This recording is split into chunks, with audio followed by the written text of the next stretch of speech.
crois qu'Hugo est au bout de la rue, je le cherche. D'ailleurs, il a pris une table. Le mec nous met bien. Au geste.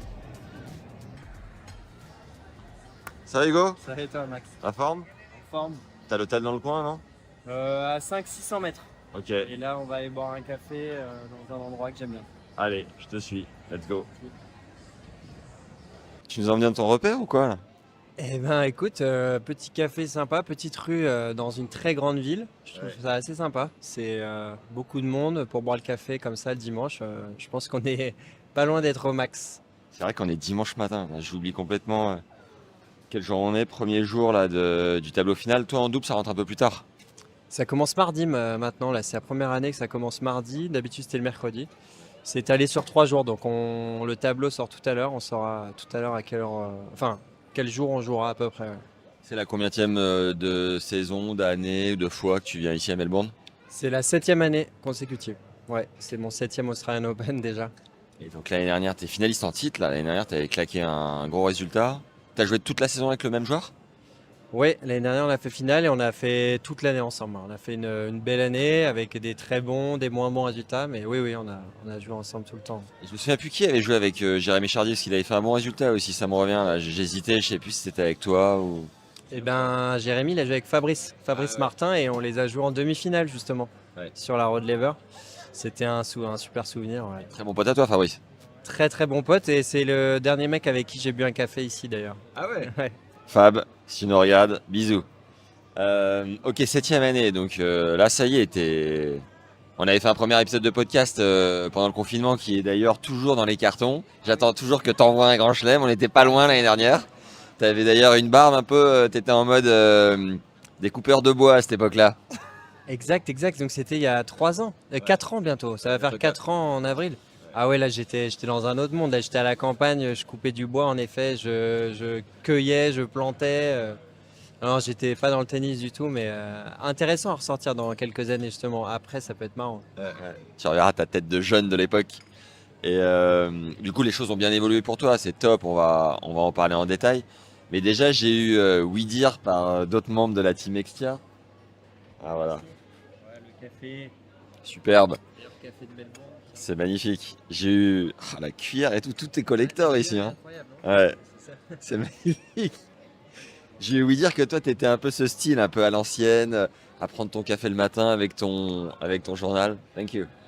C'est un peu ce qui te définit, non, le franchouillard des temps modernes?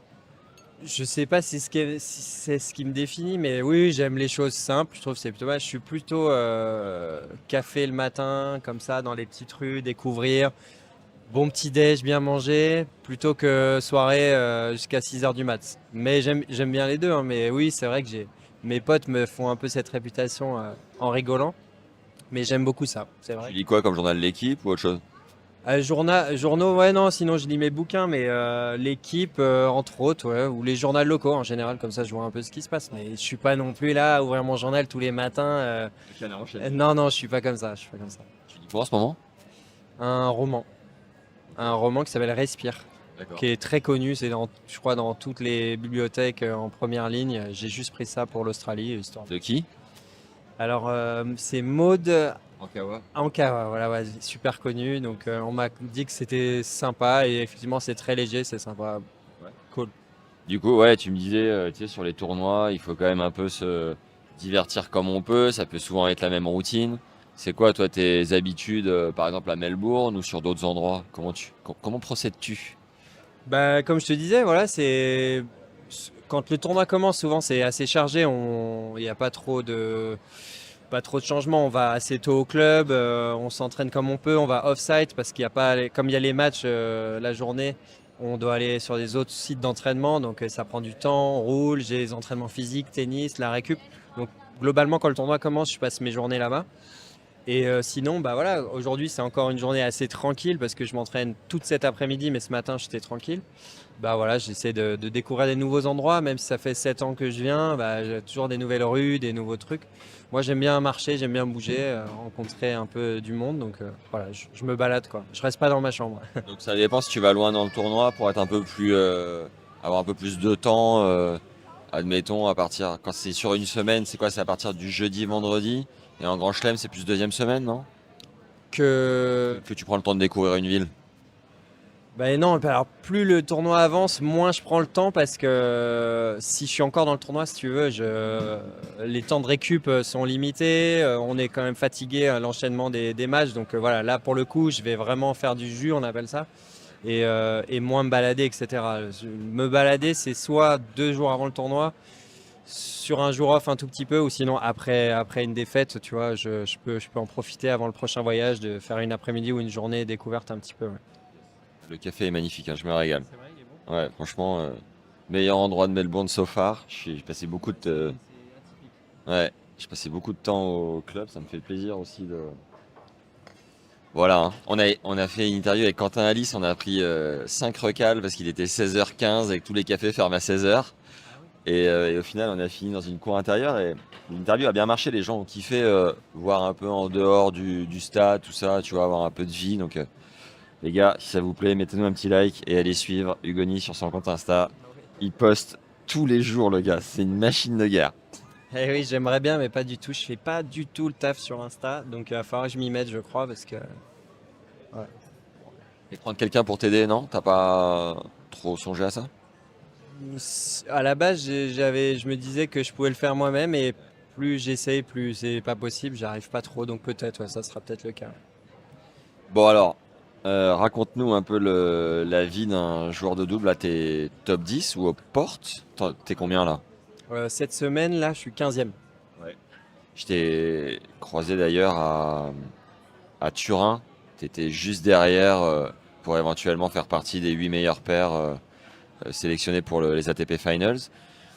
En quoi ta vie elle a changé là depuis 3 ans, depuis le dernier podcast qui n'est pas encore sorti, mais on va dire, je sais plus combien, t'étais combien à l'époque, tu te souviens ou pas? 65, je crois, dans ces eaux-là, entre 65 et 70. Ouais. C'est quoi les changements majeurs du coup, même si en étant top 100 en double, on se dit bon, le mec est plus ou moins arrivé, en vrai, faut être un peu plus haut, non?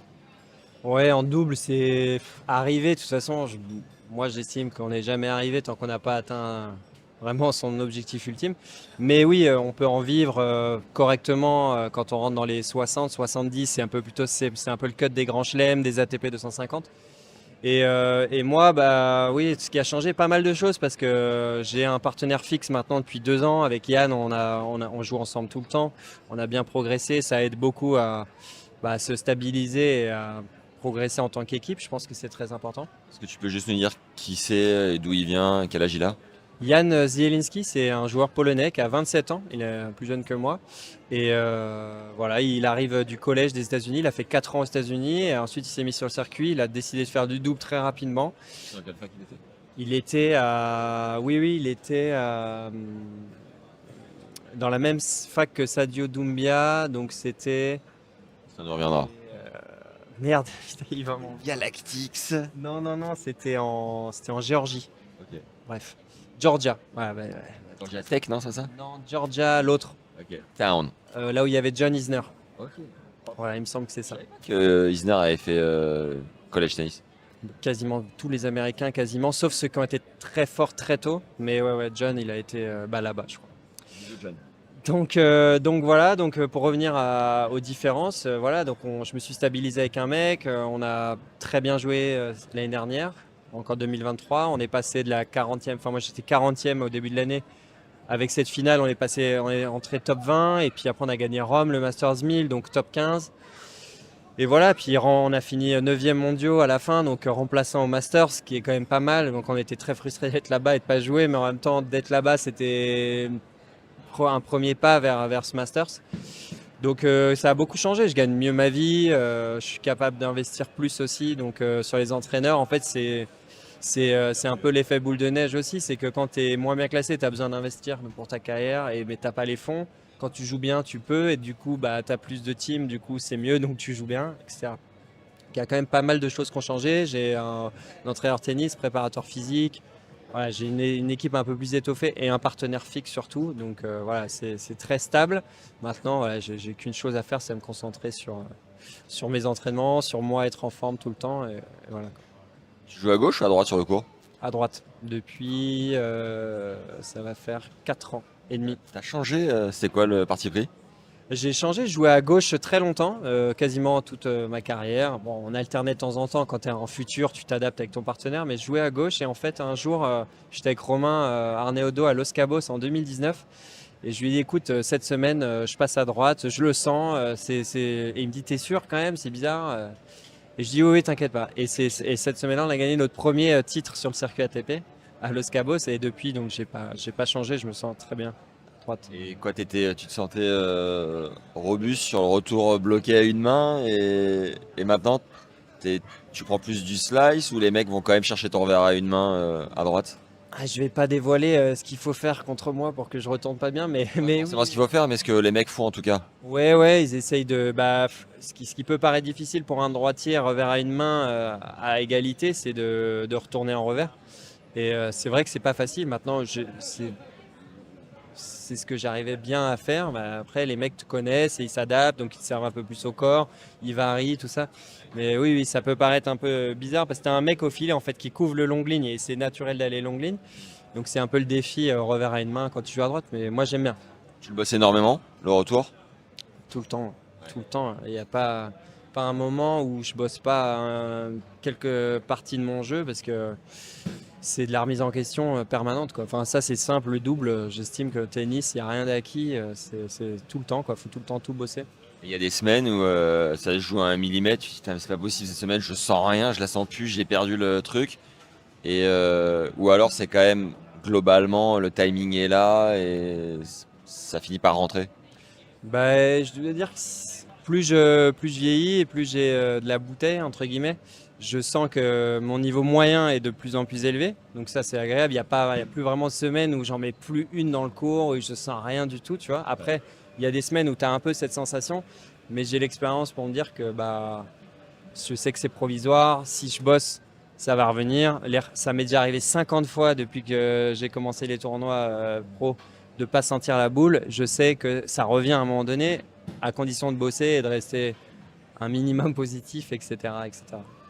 Donc aujourd'hui tu capitalises moins sur la confiance que tu peux faire claquer une semaine sur un résultat pour derrière te dire allez c'est bon, j'ai confiance en mes repères. T'es plus sur le process global, annuel, t'es comment? Moi, je suis sur le process annuel, quoi. Je sais que, encore une fois, c'est toujours pareil. Quand tu joues très très bien, il y en a combien de moments dans l'année où un joueur de tennis se sent extrêmement bien sur le court et sent que voilà, il vole sur le court. Je pense que ça se compte sur les doigts d'une main. C'est 4, 5, 6 semaines dans l'année. 6 pour ceux qui ont 6 doigts. Mais ouais, je sais que c'est une constante recherche de stabilité, de sensation. Voilà, je suis conscient de ça, donc je souffre pas du tout de ça et je sais que voilà, c'est travail quotidien et les résultats, les sensations viendront. T'as quel âge là? 32 ans. T'es frais? Je suis frais. Écoute, j'ai un très très bon entraîneur physique et du coup, il me fait bien bosser. Je bosse beaucoup et je pense que c'est la clé pour moi pour durer plus longtemps. Et j'ai faim. J'ai très très faim de voyage, même si c'est un peu dur de temps en temps. J'ai très faim de voyage, de tournois, de tennis. J'ai la dalle, quoi. Donc ça va. C'est beau ça, incroyable, à 30 piges passées, incroyable. Et le fait d'être en couple, ça te bloque pas dans tes voyages et la distance? C'est pas facile. C'est pas facile pour ma copine, surtout que là, elle peut pas voyager depuis début juin parce qu'elle avait un nouveau taf. Là, je pars 3 mois. Je suis parti à Noël et je reviens pas avant fin mars parce qu'après l'Open d'Australie, on a la Coupe Davis avec Monaco au Paraguay. Donc je vais directement au Paraguay pour ensuite enchaîner sur la tournée mexicaine et américaine, ce qui nous amène jusqu'à après le Masters de Miami. Et heureusement, je la fais venir là en Floride et au Mexique. Sinon, c'est 3 mois sans se voir et c'est pas facile. Il faut composer avec ça. C'est pas facile pour elle, pas facile pour moi. Mais voilà, ma carrière ne sera pas éternelle, donc il y a des priorités, elle le sait, elle a aussi son travail. Et écoute, ça va faire 5 ans qu'on est ensemble, donc pour l'instant, c'est une affaire qui roule. Et c'est quoi votre rythme ensemble? Vous appelez tous les jours, un petit message tous les jours pour se sentir, je sais pas, j'imagine que c'est un équilibre à trouver à des moments clés peut-être, comment vous fonctionnez? Non, très contact. Elle a besoin et moi j'aime bien aussi. Ça me permet d'être un peu raccroché à mon quotidien et à la maison. Ça fait du bien moralement. Donc on s'appelle avec le décalage horaire pas facile parce que je me lève, elle va se coucher, je vais me coucher, elle se lève, elle part au boulot. Donc c'est jamais très long, mais on essaie de savoir le matin et le soir quand même. Elle fait quoi? Elle est créatrice et vendeuse dans un magasin de pierres précieuses pour fabriquer des bijoux. En fait, c'est un magasin où tu te pointes et t'achètes tout pour faire tes bijoux. On t'apprend à les faire. Et voilà, C'est beau ça. créatrice. Très bien. Euh, donc, tu nous l'as dit, tu fais partie de la Fédé monégasque. Tu es monégasque. Euh, Déjà, avant ça, sur une année comme l'année dernière où tu joues bien, tu fais combien de prize? Il te reste combien à la fin de l'année? Parce que tout ce qui est public est brut. Derrière, il y a les impôts, tout ça. Est-ce que tu peux nous donner un peu des chiffres qu'on se projette mieux que si on avait une info publique sur le site de l'ATP? Alors oui, tout ce qui est public, ce qu'on voit sur Internet, c'est effectivement brut. C'est vrai qu'il faut enlever 30% à ça. Derrière, je paye quand même des taxes, des charges, etc., etc. J'ai beaucoup de frais parce que mes entraîneurs. Ce que je voulais dire, tes coachs parfois voyagent avec toi ou ils restent à la maison? Ah non, non, il voyage, c'est ce que je te disais, on a pris un coach, on a un coach qui est un ancien top 10 en double, Marius Furstenberg, et qui coûte de l'argent, quoi. Le mec, il faut qu'il vive, donc Et vous le partagez avec Yann? on le partage avec Yann, donc on paye son salaire à la journée, ses frais et un pourcentage du prize money. D'accord. C'est ce qui se passe la plupart du temps avec les coachs sur l'ATP. Et j'ai eu pour à peu près, avec tous les coachs, plus toutes les dépenses de l'année dernière, ça m'a coûté environ 70 000 euros de coaching, de frais de coach. Voilà, donc tout accumulé, plus les taxes, machin, sur ce qu'on voit publiquement, il me reste un peu moins de la moitié. Voilà, donc je ne vais pas me plaindre parce que dans le top 15 mondial en double, on gagne très bien sa vie quand même. Ça n'a rien à voir avec le simple, je dirais que c'est environ 15-20% de ce que gagne un mec en simple, même pas, c'est 10% de ce que gagne un mec en simple au même classement. Mais voilà, à l'échelle d'une personne normale, c'est déjà bien. C'est des bons revenus. En simple, t'étais combien ton max? En simple, j'ai été 327, il me semble, pour être précis. Ouais, c'est quand même plutôt propre. Tu joues en tchal, non? Ouais, je jouais en futur et en tchal. Alors j'ai arrêté tôt quand même parce que j'ai arrêté à 26 ans et en 2017, quand j'ai vraiment senti que je montais en double, j'ai décidé de me focus sur le double. Voilà, j'ai pas mal de joueurs, je trouve, qui arrivent à leur meilleur niveau maintenant vers 29-30 ans. Tu as des mecs comme Constant voilà, qui sont arrivés top 100 à quasiment 30 piges. Donc je sais pas ce que ça aurait donné. Je pense que j'aurais pu être un petit peu mieux, mais c'est vrai que j'ai pas poussé beaucoup plus. J'ai choisi cette voie-là. Je suis très content aujourd'hui. J'ai interviewé plusieurs mecs qui me disaient que ça a été dur pour eux de faire un trait sur leur carrière en simple, que euh, le, le fait de mettre l'ego de côté. Et puis c'est quand même un autre milieu, entre guillemets, où tu as quand même moins la lumière, tout ça. Toi, Double. ouais, toi tu l'as vécu comment? Non, je ne l'ai pas vécu comme ça parce qu'en fait, c'est simple, hein, quand tu es 300e mondial en simple, tu as un bon niveau. Moi, je jouais des challengers et des futurs, mais tu n'as pas du tout la lumière sur toi. Donc en fait, moi, quand je suis monté dans le top 100 en double, j'ai commencé à jouer les grands chelems, les ATP 250, à gagner de l'argent. Donc en fait, moi, c'était totalement l'inverse. Je passais, entre guillemets, dans la lumière sans vraiment l'être, mais j'ai commencé à gagner ma vie, à faire les tournois les plus prestigieux du monde. Jouer avec du monde, moi ça a été un changement de vie justement positif, hein. C'était pas du tout mettre l'ego de côté, au contraire, c'était bah voilà, enfin je vis ce dont j'ai rêvé, ce pourquoi j'ai rêvé toute ma vie quoi. Donc, voilà. Et Yann, t'es pote avec lui ou collègue de travail? Potes, et les deux, potes et collègues, forcément on passe énormément de temps ensemble. Donc on n'est pas tout le temps en dehors du cours ensemble non plus, tu vois. Et lui, il a sa copine en plus, on se laisse tranquille de temps en temps. Il y a des semaines où on fait tout ensemble, il y en a d'autres où on se laisse tranquille. Et le coach, tu disais à la journée, moi j'ai entendu les forfaits à la semaine. Tu peux nous dire combien ça coûte à la journée, un forfait de coach de double, ex-top 10?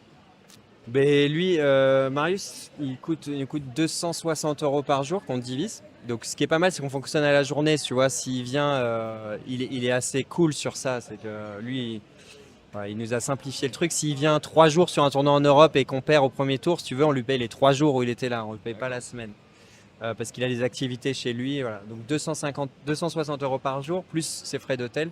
Et on lui paye 8% du prize money à partir du deuxième tour. Ah ouais, quand même. C'est beau bonus, ouais. C'est beau bonus, mais c'est un travail d'équipe. Si tu veux, lui, il bosse beaucoup, il fait beaucoup de vidéos, il regarde les matchs de nos adversaires, il passe du temps, on débrief la veille. Il n'y a pas que sur le court, tu vois, il est vraiment là. Sans un avant-après Marius, Ah ouais. avant-pendant. Ouais, surtout, en fait, c'est un gestionnaire d'équipe, quoi. Tu vois, nous, on est une équipe. Des fois, moi, j'ai envie de dire des trucs à Yann. Yann, il a sûrement envie de me dire des trucs, sauf que c'est pas vraiment mon rôle de lui dire des trucs. Enfin, ça peut un peu pimenter la relation dans le mauvais sens. Et du coup, Marius est là et il fait le lien. Il sait comment dire les choses à Yann, il sait comment me les dire moi.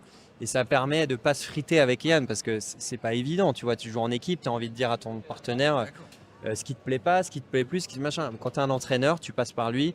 Et au moins, voilà, ça se dispatche les infos plus facilement et c'est cool. C'est un médiateur un peu sans le vouloir. Ça se frite beaucoup en double? Non, je pense. Beaucoup, c'est pas la bonne question, mais est-ce que c'est souvent, enfin, ça peut souvent être conflictuel s'il n'y a pas justement le fameux médiateur dont tu parles? Je pense que ça peut l'être, vraiment. Je pense que ça peut l'être parce qu'on joue maintenant des gros tournois où il y a beaucoup d'enjeux, beaucoup d'argent, beaucoup de points. Ouais. Alors voilà, c'est naturel. L'humain, il est tendu dès qu'il y a des enjeux pareils. Et donc, et ben, même si c'est. Enfin, je pense que tu l'as déjà expérimenté, même en jouant un double ou une partie de paddle, à un moment donné, le mec, il rate un truc, il dit bon. Putain, si à l'entraînement il arrêtait de faire à chaque fois une fantaisie sur ce coup, peut-être qu'en match il le réussirait. Bon, bah au lieu de lui dire ça va tout de suite envenimer le truc, tu passes par l'entraîneur, tu dis bon, et qu'est-ce que tu en penses? Et l'entraîneur, moi, me dit des trucs, des fois il me dit écoute, peut-être tu devrais un peu plus focus sur ça, on va aller bosser ça. Peut-être que c'est Yann qui en a parlé, je sais pas, mais je veux pas savoir. Au moins, notre relation elle reste saine et cool, quoi. C'est top. Bravo les gars, bel investissement. J'espère que ça va jouer la qualif aux ATP Finals en 2024. Du coup, en remplaçant à Turin, c'est quoi le tournoi où il y a le plus de prize, je crois. En tant que remplaçant, tu peux nous dire le petit bonus qu'il y avait? Remplaçant en double, on avait 25 000 bruts chacun. Donc au final, 17 000 euros pour passer une semaine D'entraînement. d'entraînement, de bouffe italienne. Et voilà. Après, quand tu sais qu'on était à une place de prendre, si tu veux, 4 fois ça pour jouer les gros, pour jouer rien que les poules, Ah ouais. c'est frustrant. Parce qu'on était au final qu'à 250 points, ce qui est rien dans l'année, parce qu'on finit avec 4000 points. Mais bon, il faut voir le verre à moitié plein et c'était quand même cool. Le move à Monaco, la Coupe Davis, l'entraînement Monte Carlo Country Club. Comment ça s'est fait tout ça? Oula, ça s'est fait, ça fait 10 ans et demi maintenant que je suis installé à Monaco. Ça s'est fait quand j'avais 23 ans, si tu veux. La fédération monégasque m'a beaucoup aidé, m'a proposé de m'aider, de me payer une structure. Donc j'ai toute une structure autour de moi depuis ce jour-là. Donc maintenant j'ai un peu changé ma structure d'entraînement, mais je suis toujours avec eux. Guillaume d'ailleurs va partir avec moi au Mexique. Guillaume Couillard? Guillaume Couillard, le capitaine de la Coupe Davis. Alors juste à 23 ans, mais comment tu étais en contact avec eux? Est-ce que tu étais pote? Comment tu les as rencontrés? Mais en fait, je m'entraînais à l'ISP avant, qui était à Sophia Antipolis. C'était l'académie qu'il y avait avant Patrick Moratoglou. Voilà. Donc ensuite, Patrick a racheté et a fait son académie, mais j'étais là-bas. Donc c'est pas loin, si tu veux. Donc je m'entraînais avec eux de temps en temps. Et puis voilà, je m'entendais bien avec Guillaume, je m'entendais bien avec Romain. Et puis voilà, ça s'est fait assez naturellement quand moi j'ai décidé de partir de l'ISP, qu'eux étaient là. Ils avaient besoin aussi d'étoffer. Pour plus tard, voilà, l'équipe de Coupe Davis, de voir un peu sur le long terme. Et voilà, pour moi, c'était une superbe opportunité. Donc voilà, c'est comme ça que ça s'est fait. Du coup, c'est ta base là-bas. Quand tu rentres à la maison, tu rentres à Monaco, quoi. Quand je rentre à la maison, je rentre à Monaco. Alors ma copine habite à Toulouse. On habite à Toulouse. Et du coup, je suis souvent là-bas aussi. J'ai mon préparateur physique en fait maintenant, qui est depuis 3 ans, Kevin Blandy, qui est là-bas. Et s'il était à Nantes, j'irais à Nantes pour m'entraîner avec lui parce que voilà, c'était avec lui que je voulais m'entraîner. Donc j'ai 2 bases, si tu veux. Sur le peu de moments que j'ai hors tournoi, c'est Monaco et Toulouse. Et voilà. Donc, Kevin est avec Benjamin Bonzi aussi. Tu le partages avec lui sur les tournois comme ça? Kevin, il est avec Bonzi, avec Ben, et il a commencé à travailler aussi avec Arthur Rinderknecht. D'accord. et donc avec moi depuis 3 ans et demi. Alors sur la tournée ici, il était avec Ben à Hong Kong et à Auckland, et là il est principalement avec Ben. Moi j'ai mon entraîneur tennis. Au niveau des frais, je peux pas prendre tout le monde non plus. Et ben là tout à l'heure on a une séance ensemble avec Ben, tu vois. Et la plupart du temps, ouais, on partage les semaines. Ouais. Sinon, t'es en autonomie, tu as un programme et tu es évidemment autonome. À plus de 30 piges, tu te connais, quoi. Ouais, je me connais, mais j'ai besoin de Kevin dans le sens où, si tu veux, je suis quotidiennement, même quand il est à Hong Kong ou à Auckland avec Ben, j'ai quasiment tous les jours Kevin, on débrief et on se met d'accord sur ce que je vais faire le lendemain, quoi. Bon, du coup, cette interview, elle s'inscrit dans une série de 5 avec Constant Lestienne, Arthur Hinderknecht, toi-même, Nicolas Mahut et Terence Atman. Déjà, pour démarrer, est-ce que tu aurais un petit trait de personnalité, une phrase pour décrire chacun des membres de l'équipe? Ainsi peut-être qu'Arnaud Fray, son fondateur. Oula, tu me prends de court. Alors, Arthur, un trait de personnalité, non, c'est quelqu'un que j'aime beaucoup. Je m'entends très très bien avec lui. On se connaît très bien depuis 3 ans. On a fait une finale en tournoi ensemble d'ailleurs, à Metz, à Si l'Open. tu devais le décrire en une phrase. Bon, en une phrase, bonne ambiance, Arthur. Toujours de bonne humeur. Donc ça, c'est quelque chose que j'apprécie énormément. Et il a de la conversation et non, ouais, c'est quelqu'un que j'aime bien. Intéressant, quoi. Intéressant, ouais. Constant. Constant, magicien. Magicien, un petit peu. Il est atypique, hein, il n'a pas un comportement comme tout le monde. Et il est pareil, il est très souvent de bonne humeur. De temps en temps, pas du tout. C'est un Ah peu. ouais. Ouais, ça peut. Mais pareil, je suis constant. Je l'ai rencontré à l'ISP. On se connaît très bien depuis. Ça va faire 15 ans maintenant. Et on a vécu de super trucs ensemble, même sur les tout petits tournois. Donc beaucoup de souvenirs. Et c'est un ami très proche aussi. Avant d'aller plus loin, chez les jeunes, t'étais dans le top, t'étais où, toi? J'étais dans le ventre mou. J'étais pas dans les meilleurs, mais de mon année, j'étais dans les 15 meilleurs, mais j'étais pas dans les 3-4 meilleurs. Tu vois, j'étais tout le temps derrière Pierre Hugues à l'époque. À l'époque, il y avait des mecs comme Puget, Sternbach, Belot. Et j'étais un petit peu derrière, mais je faisais les interligues. J'ai jamais vraiment excellé sur ces tournois-là. Toujours été à une main? Toujours. Magnifique. Nico Mahut? Nico, l'expérience, hein, je dirais. Je m'entends bien avec lui. Alors, on se connaît moins bien qu'avec Arthur et Constant. On a partagé pas mal d'entraînements. C'est toujours très sympa.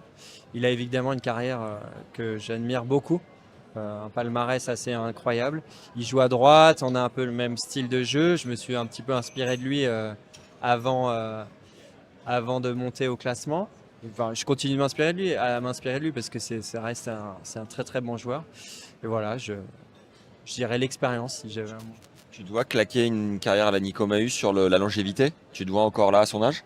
Tu disais que tu avais faim, les voyages, c'était pas trop une contrainte. Écoute, c'est ce que je me souhaite, hein. Je sais que j'en suis capable. Voilà, il a gagné 4 ou 5 grands chelems, peut-être 5. La Coupe Davis, bon, avec Monaco, on va essayer de monter déjà groupe 1 avant d'aller en groupe mondial. Mais avoir la même carrière, le même palmarès que Nico, ouais, c'est tout ce que je me souhaite, alors, vraiment. Terence Atman? Terence, le nouveau, je ne connais pas depuis très longtemps. Je l'ai rencontré en Chine, là, chez lui un petit peu, sur ses terres. Il a du jus, il est souriant aussi. J'aime beaucoup ce garçon et je pense il va faire mal bientôt. C'est ce qu'on lui souhaite. Arnaud Fray, et j'en profite pour voilà, faire une transition sur comment vous êtes rencontrés. Il est là. Comment vous êtes rencontrés? Qu'est-ce qu'il t'a proposé précisément et pourquoi avoir rejoint ce team au-delà du fait d'avoir un nouveau sponsor, quoi. Arnaud, alors pour la petite histoire, je l'ai rencontré ici à Melbourne il y a 1 an. Écoute, il était là en tant qu'ami et déjà sponsor de Constant à l'époque. Et je l'ai rencontré par hasard au Player Restaurant et il avait plus d'argent pour manger, donc je lui ai proposé mon badge sans savoir qui c'était. Et il a été touché, du coup il m'a fait remarquer qu'il était touché par ça et tout. Je lui ai dit écoute, il n'y a aucun problème. On a discuté et on s'est bien entendu et au final Constant a perdu, donc est rentré. Et moi j'avais 2 badges de dispo à ce moment-là parce que des amis devaient venir, ils ne sont pas venus. Et en fait il était avec son meilleur ami Franck, tu sais, que ton pote, Francky. Franck Pack, président de Boulogne-sur-Mer. Il y aurait beaucoup à dire sur Francky aussi. Et donc le duo infernal, les deux, étaient là, je les ai badgés et comme en fait ils m'ont dit qu'ils restaient quoi qu'il arrive jusqu'à ce que je finisse le tournoi et au final j'étais en finale, donc du coup on est resté les 2 semaines, je les ai vus tous les matins. il me faisait marrer. Et Franck, le matin, m'attendait à l'entrée du stade pour me dire que mes adversaires, il les avait vus boiter. Enfin, il me mettait une pression pas possible. Et, C'est vigile en même temps. exactement. Donc, on s'est bien marré l'année dernière. On a fini par, voilà, malheureusement, on a perdu en finale, mais ils étaient dans le box sur la road lever. C'était quand même assez exceptionnel. Et c'est à ce moment-là que voilà, Carnot m'a proposé de faire partie de l'aventure. J'ai tout de suite dit oui. Et ensuite, il porte un projet qui est vraiment cool. Je ne sais pas si vous en avez sûrement déjà parlé, mais voilà, dans son entreprise, c'est le bien-être au travail. Il met un énorme accent dessus, la communication. Et voilà, je trouve qu'il y avait pas mal de ponts à faire avec le double, cette communication dans le travail un petit peu. Donc voilà, si je peux aider, pareil. Si tu veux, on communique. Lui, il m'aide sur pas mal de trucs, mentalement, sur comment aborder aussi les choses, le business, hors du tennis, tout ça. Et puis moi, j'adore le voir sur les tournois. Il est là, il est frais. Ça fait de la présence. On est devenus potes, donc vraiment cool. C'est vrai qu'il y a cet aspect que j'avais pas autant conscience avant de faire cette petite interview ensemble. C'est la communication que tu as avec ton partenaire et maintenant avec le coach en plus. Le joueur de simple, il va être avec son coach. S'il arrive à dire les choses, parfois c'est pas toujours facile de dire les choses. Toi, tu as la double peine, entre guillemets. Et ouais, il y a certainement des petits tips à aller chercher. Ok, bon, on a fait le tour. Un autre truc dont je voulais te parler, c'était les matchs par équipe avec Toulouse. Je t'avais vu en direct, ça avait été diffusé sur YouTube quand vous aviez été champion de France de Pro A. T'étais comme un gamin, c'était incroyable, c'était beau à voir, c'était vraiment chouette. Est-ce que tu joues encore dans l'équipe? Ça en est où tout ça? Est-ce que tu les fais encore ces matchs-là ou avec ton statut en fin d'année maintenant tu te concentres sur autre chose? Bien sûr, je les fais toujours. Donc cette année, j'ai raté les 2 premiers matchs en novembre dernier, j'ai raté les 2 premiers parce qu'on était au Masters, on devait être là-bas. Mais j'ai fait les 3 dernières, on s'est pas qualifié, on a fini 3e de la poule. Et on joue toujours. Après, depuis qu'on on a gagné le titre, les années d'après, les 2 saisons d'après, on a eu des soucis pour avoir l'équipe au complet à chaque fois. Parce que soit il y en avait qui devaient se reposer, soit il y en a qui se battaient pour le cut en Australie. Donc voilà, on a manqué de joueurs sur certaines rencontres, ce qui nous empêche d'être vraiment consistants sur l'ensemble des 15 jours de compète. Et il y a des équipes comme Boulogne qui ont un contingent de joueurs assez incroyable, qui sont durs à abattre dans ces conditions-là. Donc on se battra pour aller chercher un autre titre, mais ces 2 dernières années, c'était compliqué. D'accord. Le tableau est déjà sorti pour le double ou pas encore là, à l'Open Australie? Ça sort aujourd'hui. Il me semble. Un objectif particulier, évidemment il y a une finale à défendre. Est-ce que tu peux nous dire ce qui se passe si tu la défends pas au niveau des points et tes objectifs de manière un peu plus générale sur l'ensemble de la saison dans la foulée? Alors au niveau des points, ouais, c'est 1200 points. Bon, c'est assez anxiogène ce système, tu as compris. Mais là je suis 15e. Si on défend pas ces points du tout, je crois que je passe environ 27, 28e. C'est pas catastrophique. Après le truc c'est qu'il faut en reprendre 1200 pour repasser 15e, donc ce qui est beaucoup. Mais voilà, je me focus surtout sur le premier match. Je me pense que les points, si tu veux, bon, ils sont déjà perdus. Si tu veux, ils vont tomber quoi qu'il arrive. Donc il n'y a que des points à prendre entre guillemets. Donc voilà, premier match, deuxième match, on verra. L'objectif, c'est d'aller le plus loin possible. On sait maintenant qu'on peut très bien jouer ici. C'est déjà important de le savoir. Et puis après pour la saison, moi je vais être numéro 1 mondial en double. Donc c'est mon objectif, donc il va falloir gagner un maximum de tournois, il va falloir aussi gagner en constance en l'équipe, dans mon équipe, parce qu'aujourd'hui on fait des très très gros résultats, après on a des périodes un peu moins faciles pendant 2-3 mois, puis ensuite on refait des très gros résultats. L'objectif c'est vraiment de raccourcir ces périodes de latence entre les très gros résultats, et ce qui me permettra de rentrer déjà dans le top 10, top 5 et j'espère numéro 1. Tu sens qu'il y a des trous d'air parfois contre des paires que vous pouvez affronter où les mecs sont tous monstrueux? Ou parfois il y a un peu de place, tu dis bon allez là, les gars ils sont pas très complémentaires. Sur les top teams là, les 8 meilleures équipes du monde, non, les mecs se connaissent, mais après certains tournois où certains joueurs vont chercher le prize en double, admettons. Tu sens qu'il y a de la place parfois, ouais? Bah oui, il y a des équipes où on sent qu'il y a un peu plus de place d'habitude que d'habitude. Forcément, des mecs qui sont pas habitués à jouer ensemble, ou des mecs qui ont moins d'expérience sur le circuit, ou quand il y a un joueur de simple, un joueur de double, parce que le joueur de double, il allait chercher le joueur de simple, pour pouvoir rentrer dans le tournoi. Voilà, c'est des équipes forcément moins expérimentées.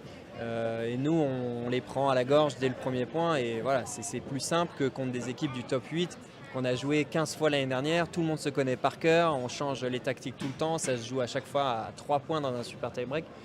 Donc oui, parfois, on joue des équipes où on sent qu'il y a un peu plus de place. Muy bien. C'est tout? Écoute, c'est pas mal, hein. C'est pas mal. Peut-être tu peux filmer à l'intérieur, là. C'est tellement atypique. C'est clair. Interviewer la tenante, la tenancière. La rue, ouais, ça peut être sympa, ouais. On va... Sympa. Bon, Je sais toi, pas il si te- on va communiquer l'adresse, parce qu'après, il y aura trop de monde. Ouais. Mais c'est petite rue. On se croirait pas à Melbourne, en fait, j'ai clair. l'impression. Ouais. On se croirait plus dans une petite rue en Europe qu'à Melbourne. C'est un vrai truc le brunch ici, hein. Là-bas, il y a une adresse où les gens faisaient la queue. Ça doit être assez bon ou très, très réputé. Merci en tout cas de m'avoir fait découvrir ce coin, ça fait plaisir. Et Mos, mec, bon tournoi, hein. Bah écoute, merci beaucoup. Merci pour l'interview. C'est quand tu veux. Je sais pas si tu vas la garder dans les cartons jusqu'en 2028 aussi, comme l'autre, mais si ça sort, je serais ravi de la republier. Celle-là, elle va sortir là pendant le tournoi. Et en fait, ce qui est un peu délicat, c'est de trop parler. Tu vois, là, par exemple, quand on s'est dit le tableau n'est pas encore sorti, tu mets ça mercredi, les gens ils disent en fait ça n'a plus de valeur. Tu vois, heureusement, c'est arrivé un peu plus loin, donc ça va. Mais en fait, le challenge, c'est de réussir à faire un contenu qui va être valable pendant la quinzaine, pas trop périmable, tu vois. Donc ça, tu vas me faire le plaisir de claquer au moins une demi pour que ça reste dans le temps et que les gens se disent putain, Nice, faut absolument qu'on écoute. T'es chaud? Ok, je suis chaud. Et je fais le mixte aussi, donc Avec qui? avec une Hollandaise, Demi Schurz, avec qui on a fait quart à l'US. Super cool, que du bonheur. Là, pour le coup, c'est que du plaisir. On va chercher un peu l'argent et un peu d'entraînement entre les matchs. Ça permet de s'entraîner, donc c'est cool. C'est quoi les conditions pour faire le mix? Est-ce qu'il y a une barrière à l'entrée? Ouais, faut à peu près faut être top 30. Top 30 à peu près, ouais. Le cut, c'est 50, 55 combinés. Donc, pas facile. Et en simple? En Simple, simple. n'importe qui peut le faire? Non, pareil, en fait, le cut du mixte, c'est top 30, donc ils prennent le meilleur classement. Et si t'es 40, si t'es deux mecs 40 en simple, enfin un mec, ils peuvent pas rentrer, quoi. Faut faire. Donc c'est pour ça que le tableau est tout petit. Donc c'est, ouais, si t'es pas top 30, tu le fais pas, quoi. Je pense que, je sais plus si Gasquet et Golovin, ils avaient été wildcard à l'époque à Roland. Ouais, ils avaient été all-card, ils avaient gagné. Je pense que Richard, il avait que 17 ans. Ils avaient marché sur tout le monde, je crois, à l'époque. C'est spécial le mixte. Alors là, il n'y a aucune vérité. Tout le monde peut battre tout le monde. C'est assez spécial. C'est quoi ton meilleur résultat en double mix? Car j'avais jamais gagné un match. J'avais fait 7 first. Je comprenais pas trop comment le jouer. Et puis là, à l'US Open, on a gagné 2 bons matchs. Alors, c'est quoi la tactique? Il n'y en a pas. C'est tous sur la meuf. Technique de lâche. Exactement. Il faut aller très très fort sur. Il ne faut pas avoir de scrupules. Si vraiment tu veux gagner le tournoi, il n'y a pas de scrupules. Il faut y aller. Puis elles sont prêtes, les nanas, entre guillemets. Elles savent comment ça se passe. Il y a combien à la gagne pour un tournoi? Un grand chelem, de toute façon il n'y a qu'en grand chelem, donc il y a, il me semble, 50 par tête, pour 50-60. C'est beau, ouais. Ça paye une bonne partie de la structure, ça fait du bien. Merci mec, c'était génial, bon tournoi. Merci beaucoup. Ne partez pas tout de suite, je me suis fixé une mission à Melbourne pour vous coacher les légendes, c'est de récupérer le conseil numéro 1 de Goran Ivanisevic, coach du grand favori du tournoi et numéro 1 mondial Novak Djokovic. Abonnez-vous à notre newsletter gratuite en lien juste en dessous dans la description pour recevoir le sésame du vainqueur de Wimbledon 2001, c'est cadeau.